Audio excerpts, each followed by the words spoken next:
জাতিসংঘের মানবাধিকার কমিশনের কার্যালয় করার জন্য বর্তমান গভর্নমেন্ট তারা নীতিগত সিদ্ধান্ত দিয়েছে। আমরা সরকারকে বলি, এখনো সময় আছে, অবিলম্বে আপনার সিদ্ধান্ত প্রত্যাহার করুন।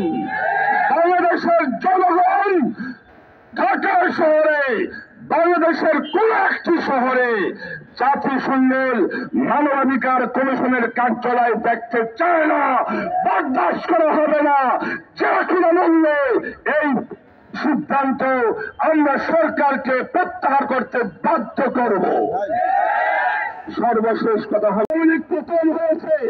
তারা যেখানে চাঁদাবাজি করত, সন্ত্রাসী করত, তারা আজকে নাই, কিন্তু আরেকটি গ্রুপ সেখানে গিয়ে দখল করে বসে আছে। সরকারকে বলি, কর্তৃত্ববাদী হন, শক্তিশালী সরকার হন, আমরা তো আপনাদের ভালো কাজে সাপোর্ট করি।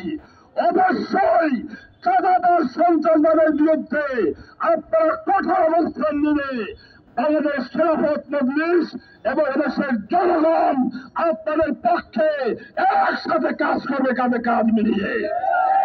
বাংলাদেশে কোন চাঁদাবাদের স্থান হবে না, কোন সন্ত্রাসের স্থান হবে না, কোন দখলবাজি চলবে না। আরেকটি বিষয় হলো, আজকে আমরা লক্ষ্য করছি, যারা আমরা ফ্যাসিবাদ বিরোধী আন্দোলনে রাজপথে একসঙ্গে ছিলাম, বিএনপি, জামাত ইসলাম, ইসলামী আন্দোলন সহ আমাদের একসঙ্গে ছিলাম, আমাদের ঐক্যকে আজকে আরো সুদৃঢ় করতে হবে।